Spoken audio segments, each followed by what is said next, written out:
the summer of '87, an interesting time for ghouls. In the Monster Squad, you had Wolfman getting kicked in the nards. Wolfman's got nards! And that July, vampires got a makeover as angsty biker teens in The Lost Boys, heralding the era of sexy young bloodsuckers. Nosferatu? More like Yesferatu.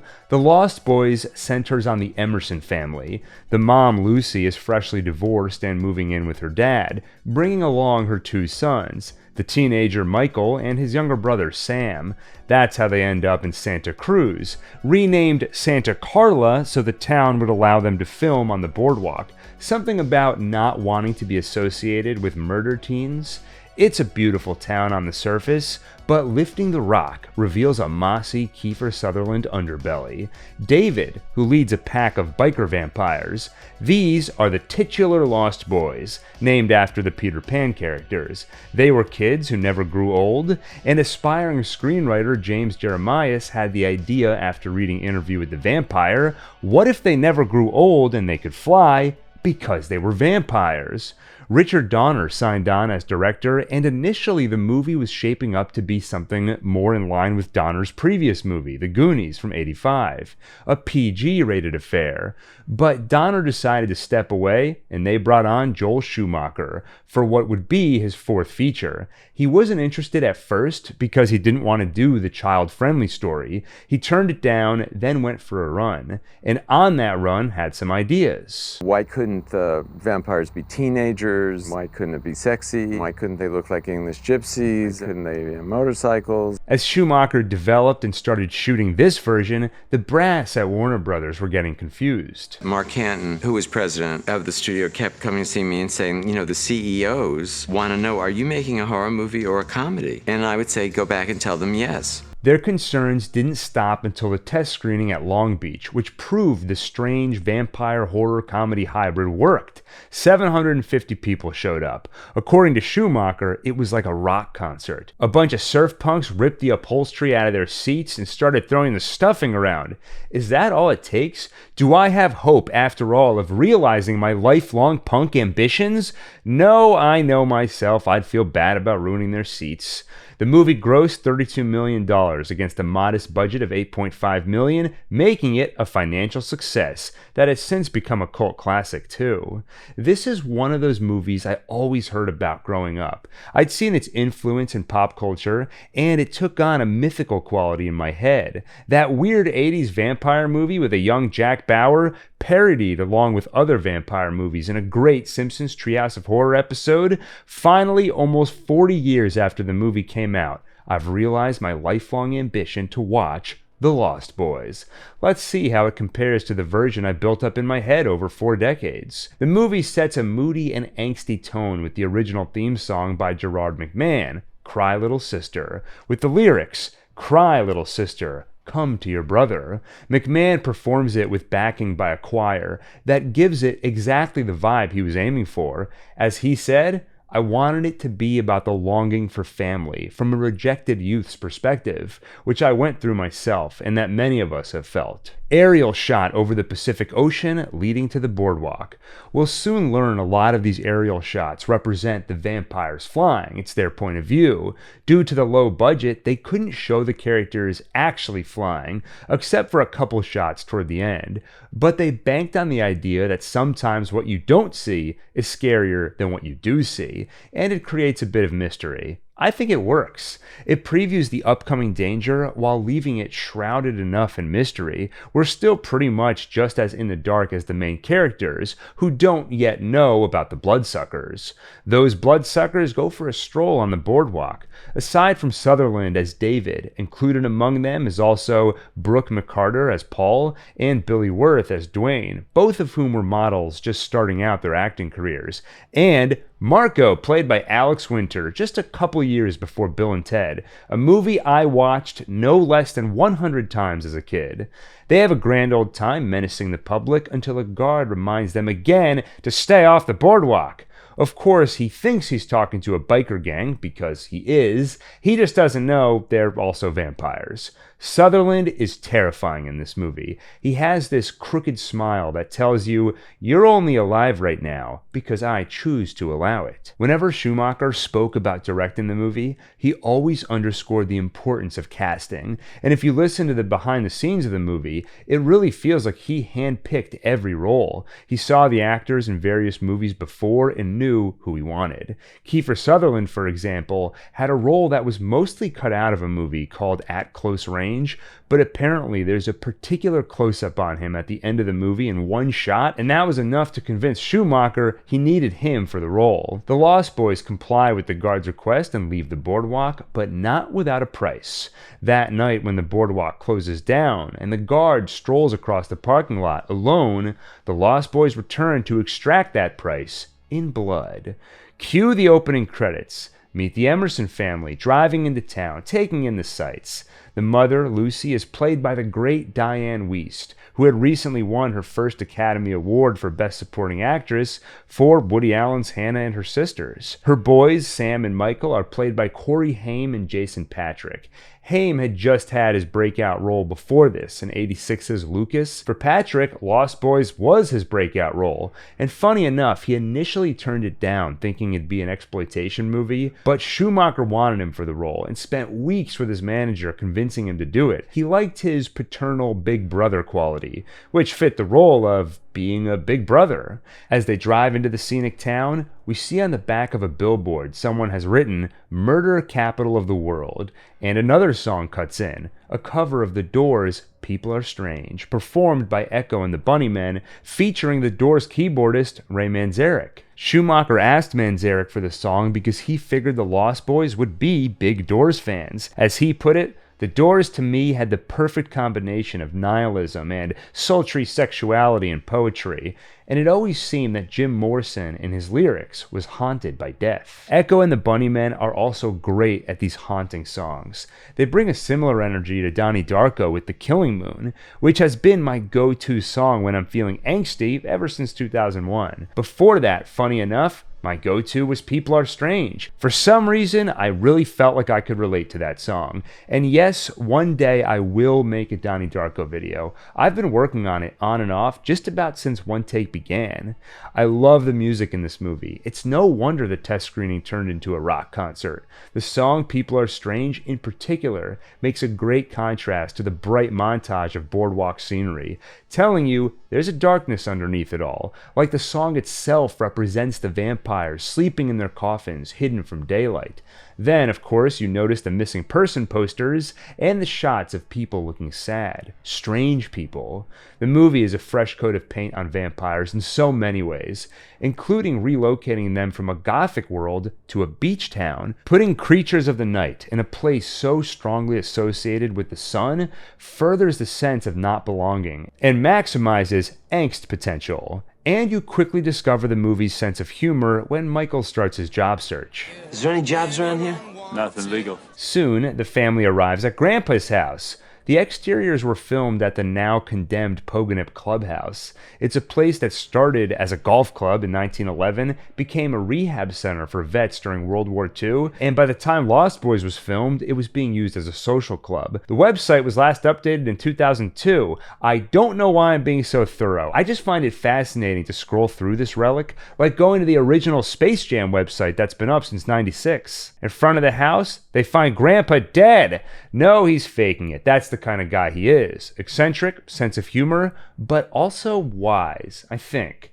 He's played perfectly by Bernard Hughes, a Tony Award-winning character actor who performed in hundreds of stage productions and dozens of TV roles throughout his career. He is hilarious in this movie. Sam is aghast. There's no TV in the house, which means no MTV. His second shock comes when they discover Grandpa's taxidermy hobby.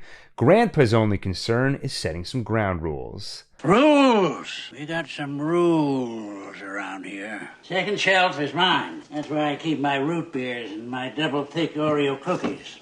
They had double stuffed Oreos in 1987? Yes, apparently they were introduced in '74. Also, whoa. Am I supposed to be putting my Oreos in the fridge?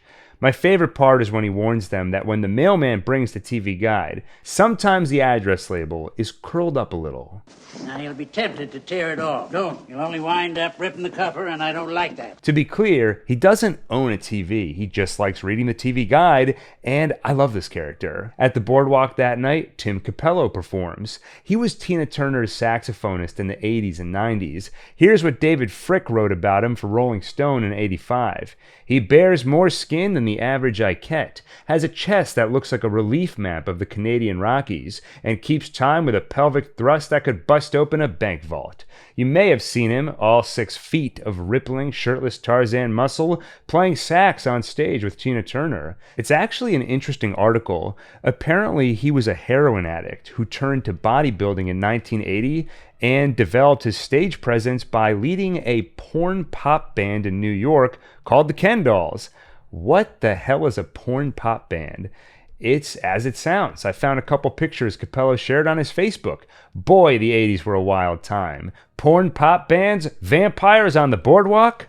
Among the crowd are Mike and Sam. Sam, like everyone else, has his eyes on the stage and Capello's hypnotic thrusting. Well, not everyone else. Mike's eyes are instead drawn to her, a girl in the crowd. He can't take his angsty stare off her, and she takes notice. The actress Jamie Gertz does the perfect "I see you staring, or do I" maneuver. When she leaves, he follows.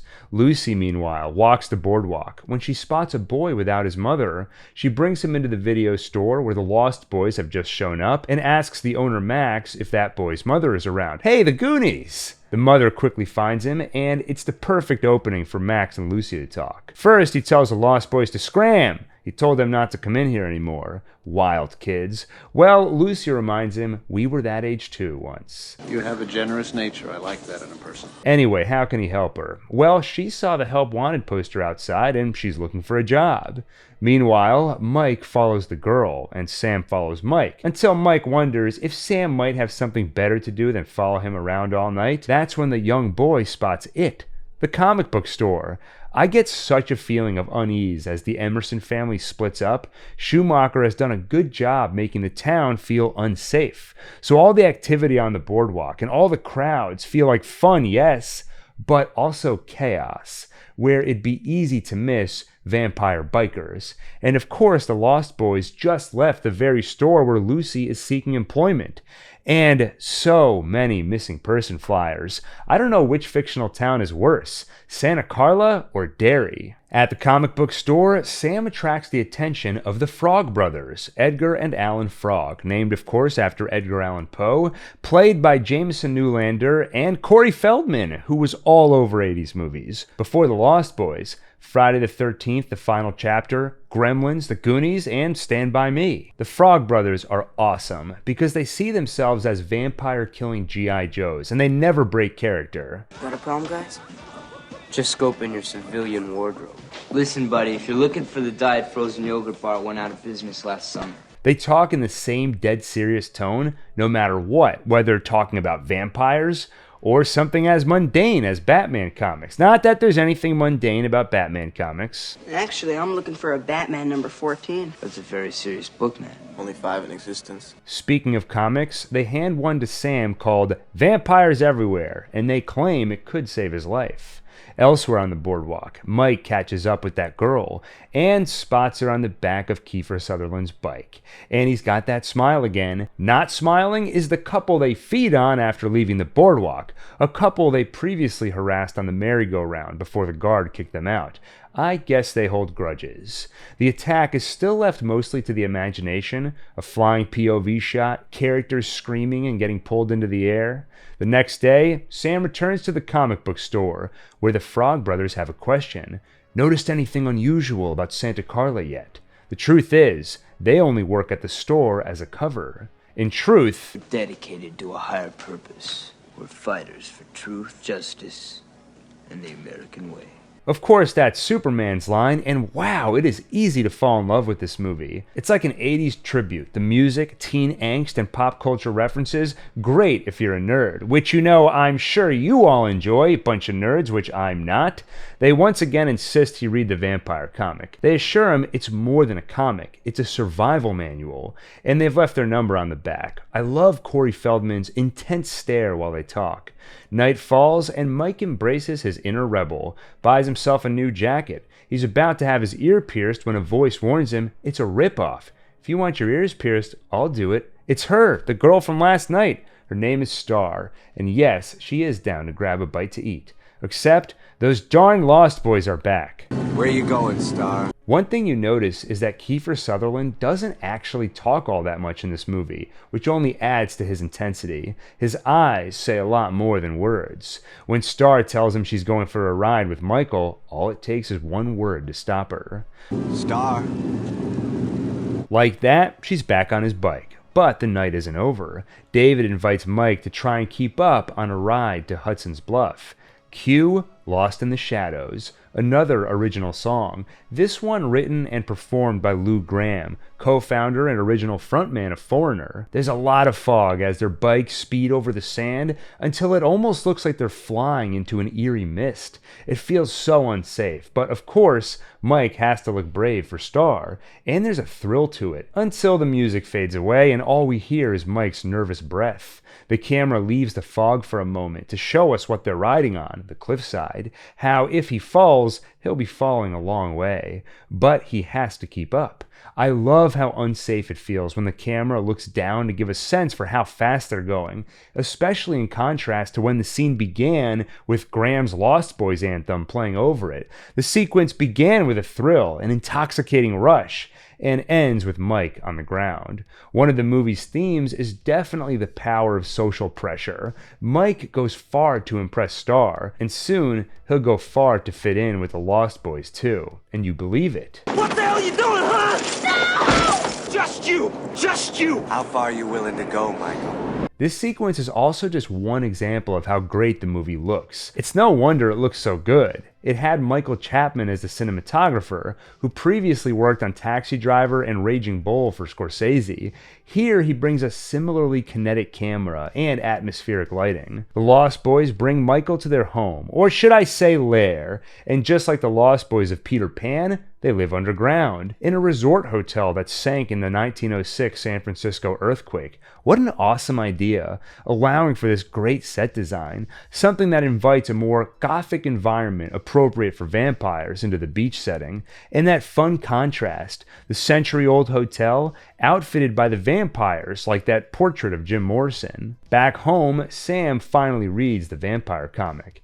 In his room, you can spot a poster of Rob Lowe. Schumacher had just worked with him on St. Elmo's Fire, and you see Molly Ringwald of The Breakfast Club. He figured Sam would be into the trends of the day and wanted the set to reflect it. Sam asks his mom to close the closet. She can relate. She can't sleep with the closet open either. In fact, one reason she divorced his father is because he didn't believe in the closet monster. Oh, it's just Grandpa.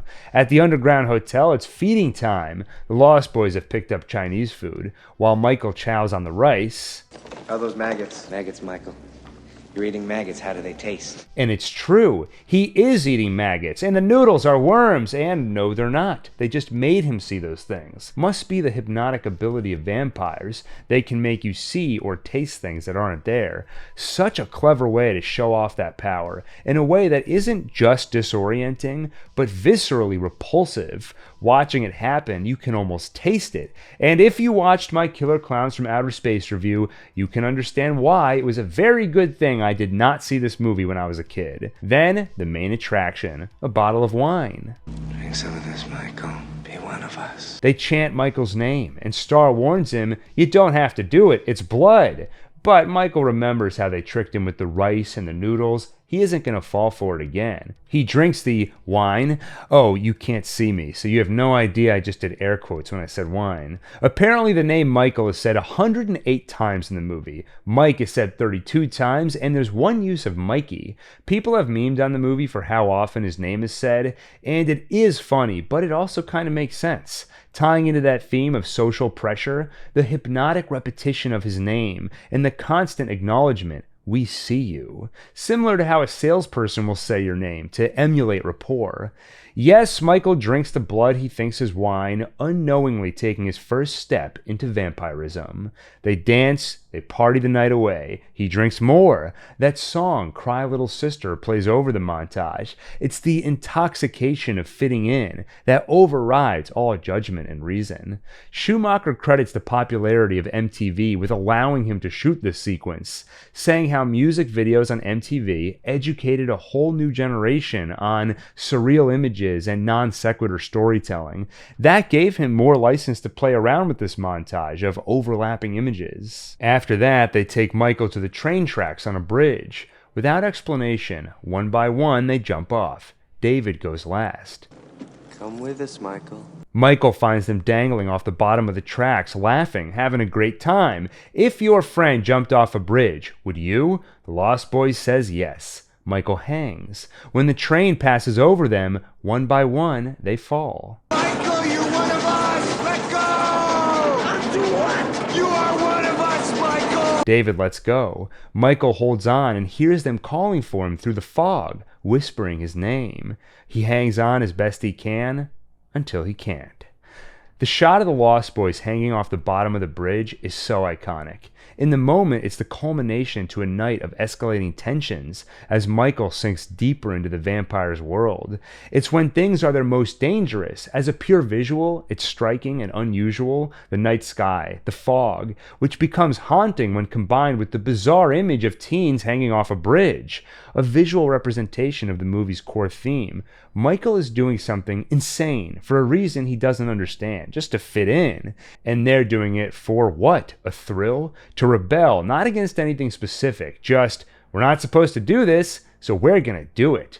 According to Schumacher, this sequence is the reason he did the movie. This sequence is actually the reason why I did this movie. Because when I read it, I hadn't seen it in a movie before, and I thought if we could do it properly. And it's not even unrealistic. Teens hanging off a bridge is totally believable, because you know it's a problem in New York City right now? Subway surfing. Basically this, except instead of under the trains, kids are getting on top of them. Michael falls through the fog and we transition to him in bed. After the late night, he slept in. It's already 2 p.m. The transition is cut the way movies will often cut in the middle of a night's debauchery, as though to say with all the drinking, this is the last part of the night they remember. Next thing they know, they're in bed nursing a hangover. Exactly how I'm gonna feel November 1st once this month of terror is over. That night, Grandpa is off for a date. In lieu of aftershave, he uses Windex. Kids, don't try this at home. Why I said that after the Windex and not the bridge hanging, you gotta pick your battles. Grandpa and Sam already notice a change in Michael. He's all Bully Maguire from Spider-Man 3. Lose the earring, Michael. It's not you. Piss off. No, all you do is give attitude lately. Their night is interrupted by lights outside, the Lost Boys on their bikes. They call Michael's name. They laugh. He opens the door and nothing.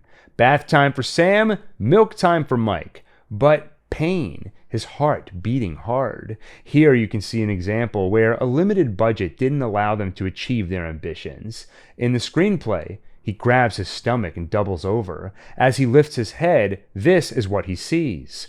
The walls of the pantry begin to breathe. Soup cans puff out and suck in. Preserves seem to come alive. The light bulb expands. The floor ripples. Michael's heart begins to pound. Blood surges through his veins, causing them to bulge and ripple. Close on Michael's mouth, as his teeth begin to extend, cutting his gums. Versus in the movie, a heartbeat, and that's basically it. Honestly, between the sound design and Jason Patric's performance, it's enough.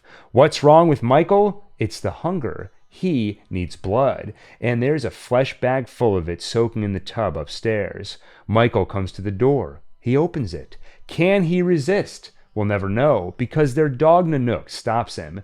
The good boy, like all good boys, can smell evil. He attacks Michael and cuts his hand bad. Sam wants to know what happened. Why would Nanook bite him? Mike knows why. He was protecting Sam. Patrick and Sutherland are so good at that intense stare. Sam pieces everything together once he glimpses Michael in the mirror, starting to fade. Of course, vampires have no reflection. You're creature of the night, Michael. Just like out of a comic book. You're a vampire, Michael. My own brother, a goddamn shit-sucking vampire. Oh, you wait till Mom finds out, buddy. That is awesome. Oh my god, you're a vampire. Wait till I tell Mom on you. Sam runs to make a call while Mike begs him to stop. But his brother locks the door and picks up the phone. He calls the Frog Brothers, and they have some questions.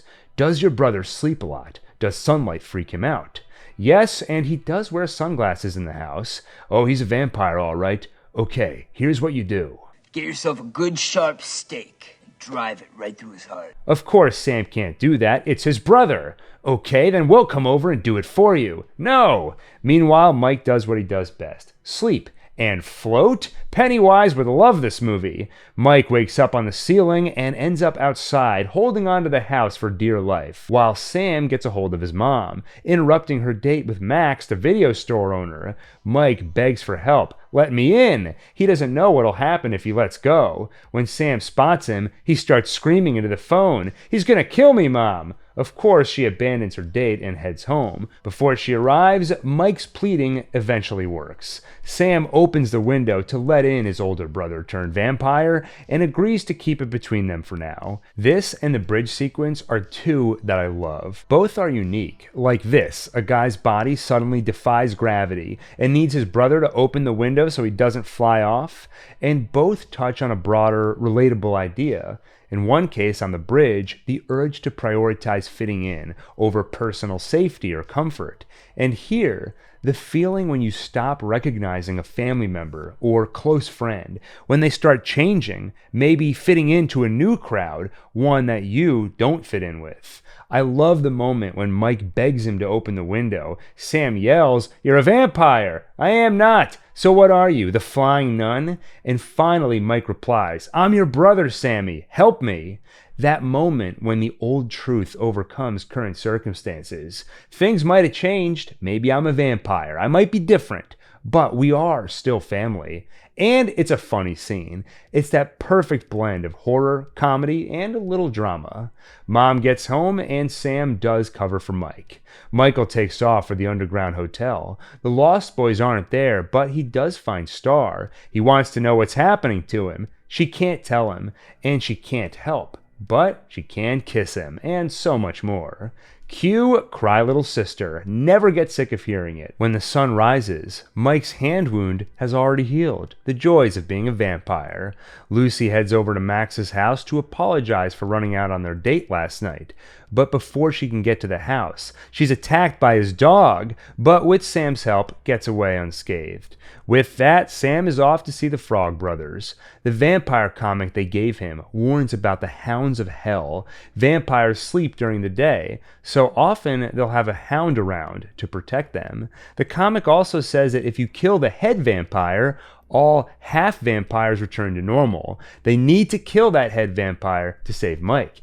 And what if Max is the head vampire? This all started when Lucy went to work at his store. He never comes in till after it's dark, and he's got that dog, his daytime protector. They agree to check out Max, and that night they have the perfect opportunity. He's coming over for dinner, and he bumps into Michael at the door, who's on his way out. "You must be Michael, right? Well, you're the man of the house, and I'm not coming in till you invite me in."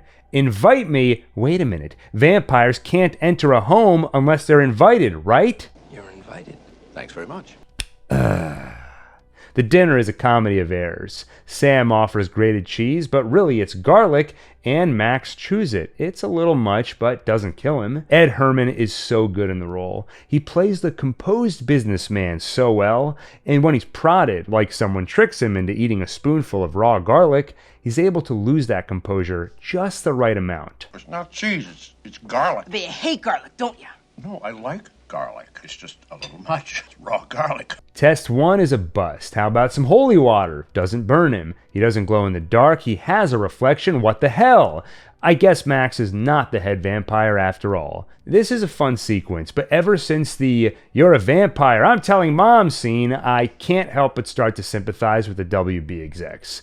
Are we making a horror or a comedy? Obviously, the two can be done together, and have been many times, like peanut butter and jelly, or Oreo and Reese's. Yes, I've tasted the new collab, and it's awesome. It would knock Grandpa's socks off. But where this movie started out combining the two genres, at around halfway through, I feel like the scale starts to tip a lot more toward comedy, especially as the focus shifts from Michael becoming a vampire to Sam and the Frog Brothers playing hero. After the dinner scene, I start to miss the angst and the Lost Boys. I realize we haven't seen them since the bridge scene, which was half an hour ago. On cue, Michael storms off to David. Where is she? Where's Star? Wait, is she missing? That was kind of a weird edit. I feel like we're missing a scene. Anyway, Michael, if you ever want to see her again, you better come with us now. David takes him to a secluded spot where they spy on some surf punks rocking out to Run DMC's cover of Walk This Way. Michael, over here. I love the way he talks. Michael, over here. Over here, Michael sees them vamp out for the first time. Okay, I'll stop talking like that. He sees their monstrous faces, and he watches the Lost Boys feed, bite, and tear into surf punk flesh. It's only brief glimpses, but unexpectedly violent, because until this point, most of that violence has been off-screen or only suggested. It's easy to forget the movie's R-rated. One thing I love about the vampires in this movie is their glee at making Michael uncomfortable. It has the same vibe as the maggot scene. They could explain what's going on. You're a vampire, we're vampires, and we're going to go feed on those guys. But instead it's, watch this, Michael. You're not going to want to miss this, Michael. Michael can't believe what he's seeing. David clears it up. Now you know what we are. You know what you are. You'll never grow old, Michael, and you'll never die. But you must feed. Hold on, let me try that again. You must feed. But you must feed.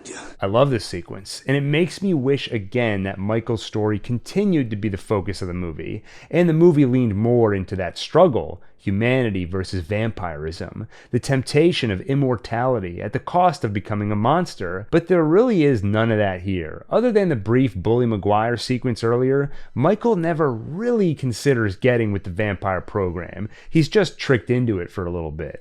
Michael returns home and admits Sam was right. I know what I am now. Soon Star is there too, and she can fly, confirming yes, she is one of them too. Now some truths are laid bare. That night with the wine, it wasn't wine. It was David's blood.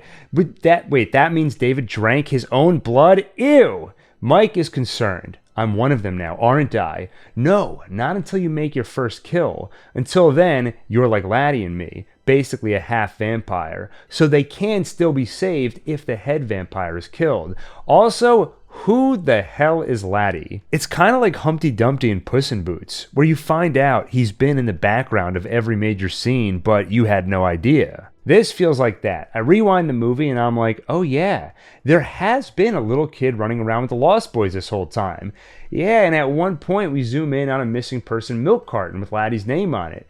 Seems like he's a holdover from the earlier versions of the script where the characters were much younger. Honestly, to me, he feels like an awkward addition. Like, if this movie were more serious, it would deal with the concept of a child vampire. Instead, since it leans more into comedy, the subject becomes too uncomfortable to grapple with. You forget he's in the movie until he's name dropped for the first time with 30 minutes to go. And some more truths. Michael was supposed to be Star's first. Her first kill, don't be gross, though I'm sure the double meaning was not unintentional. Schumacher talks a lot behind the scenes about the sexual metaphors of vampires. But Star couldn't bring herself to kill Michael. She cared about him too much, because they made eye contact once at a Tim Capello concert. I like the movie, I'm not turning on it, but I wish this was all more developed. Like, Star is barely a character, and I'm still not convinced Laddie is even in the movie. He's like the skateboard boy from It Chapter 2. I'll never believe either of these characters are real. So why did Star come here tonight anyway? She wanted to tell Michael it's not too late for you, but more than that, She wants him to help her and Laddie get out. Yes, we must save Laddie. Wait a minute, Laddie as in lad? As in the word for young boy? That's how little of a character he is. They literally just stop short of calling him young boy number 1. No offense to anyone listening if your name is Laddie, unless you too are an awkwardly inserted character in an otherwise pretty good movie. With that, Sam calls in the big guns, which happen to be little guns, Edgar and Alan Frog. They grab some steaks and head to the underground hotel. Michael quietly gets Star out of there, and Laddie too, thank God, while the kids look for coffins. But they don't find any. Turns out this whole cave functions as a coffin, protecting them from the light, while the Lost Boys hang upside down like bats. Sleeping upside down and the daytime protector hellhounds are fun, creative additions to the vampire lore in this movie. Anyway, they don't know who the head vampire is, so Edgar figures, just kill them all, starting with the little one, Alex Winter. He stakes him, which does kill him, and gets Edgar soaked in vampire blood and fluids. David wakes up and comes after them, but the kids manage to reach sunlight, no-go zone for full vampires like him. Instead, David sheds a tear and promises revenge tonight. The tear was interesting and does again make me pine for the other version of this movie, where yes, it's funny, but also sticks with some of the more serious storytelling it started to develop early on. In the meantime, David goes back to sleep, and that is the most jealous I've been of the vampires yet.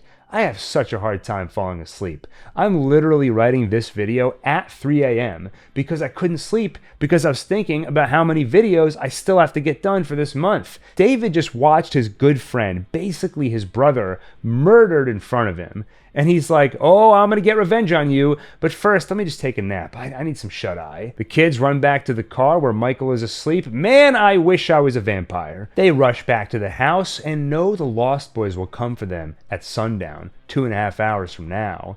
In the meantime, it's Home Alone time. They prep some booby traps and weapons. Wait a minute. This came out 3 years before Home Alone. I need a better reference. Schwarzenegger and Predator, but that came out the same year as Lost Boys, 87. Let's see. Predator, June 12th. Lost Boys, all right, July 31st. It works. Predator time. We're in full-on action comedy mode, so time to just go with it. They barge into a church for some holy water. Love the awkward staring and Alan's little fist pump on the way out.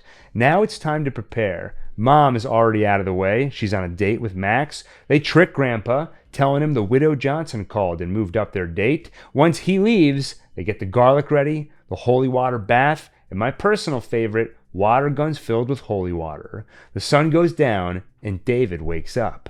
One odd detail you might notice is that when David flies out of the cave, the camera moves in reverse, implying that he's flying backwards. Schumacher says that in all their haste, their lack of time and money, they never thought to shoot this scene of the Lost Boys waking up and preparing to attack.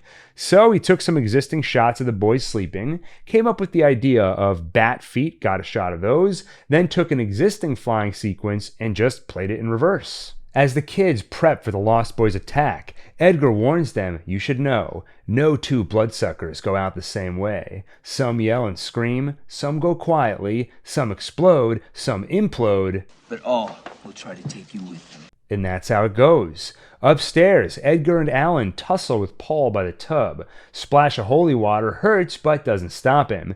That's where the good boy Nanook comes in, tackling that creature of the night into the tub, where he melts and backs up all the pipes in the house. My mom always told me, don't pour grease down the drain and do not melt vampires in the tub. Dwayne attacks Sam downstairs. Hey, we get to see one of them fly. The holy water gun stops him. Then Sam impales him on the stereo with an arrow. It's execution by electrocution, and per Edgar's promise, there's yelling, screaming, and an explosion.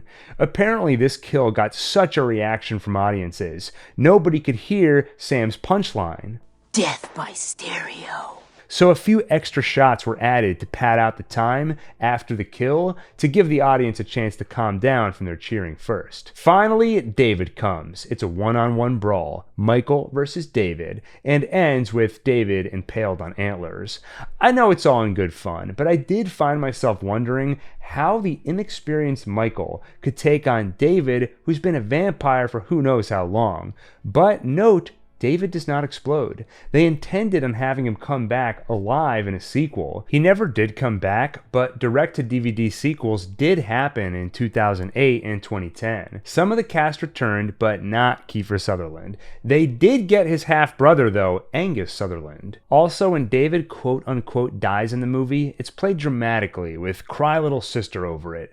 The language of the movie is like, oh no, Michael was forced to kill his best friend, but it feels like the conclusion to his story that didn't actually happen, the one I wanted to see, where Michael gets sucked into the underground world of vampires. It's tempting to be there thanks to the sense of belonging, but it means becoming a monster. This scene would have worked really well if Michael and David actually developed a friendship. Instead, those ideas are only alluded to in a couple of scenes before the movie becomes Home Alone, I mean Predator. Anyway, the head vampire is dead. Done and done. Wait, why is Mike's face still all vampire-y? Hold on, let me try that again. Done and done. What the hell? David wasn't the head vampire after all. So who is it? Just then, Mom comes home with Max, the head vampire. So it wasn't Grandpa. Admit it, you were thinking it too. Max was the head vampire all along. What about the garlic and holy water? Well, in this movie, a vampire can enter your home uninvited, but if you do invite them in, that stuff doesn't work. In his words, it renders you powerless. It turns out he was after Lucy all along. In the video store, he saw how protective she was over that child, and he knew he needed that mother energy to help him take care of his lost boys. He figured if he could turn Michael and Sam into vampires, recruit them to his family, Lucy could not say no to joining him. But Michael can say no. He attacks. Max easily fights him off. So to protect her boys, Lucy gives in willingly. Until Grandpa to the rescue, crashes into the house with his car into Max, impaling him and killing him. With that, Michael, Star, and thank God Laddie are all human again. Done and done. Well, one more thing. One thing about living in Santa Carla I never could stomach. All the damn vampires. It's a fun punchline, and look, it's not the movie I built up in my head over almost 40 years. It only alludes to that theoretical movie at times, and you can't hold it against a movie for not being the imaginary one you made up in your head. Ultimately, I enjoy this movie, and I could definitely see myself watching it again, especially now that I know what to expect, and watching those DVD sequels. But I do think The Lost Boys had more potential than it realized, thanks to a horror comedy balancing act that it doesn't quite pull off, which is only disappointing because of all the talent involved. The cinematography, directing, and performances, they were all up to the challenge of making that great movie. Instead, I think we got a good movie, and that's good enough for me. Month of Terror continues tomorrow with Hard Eyes.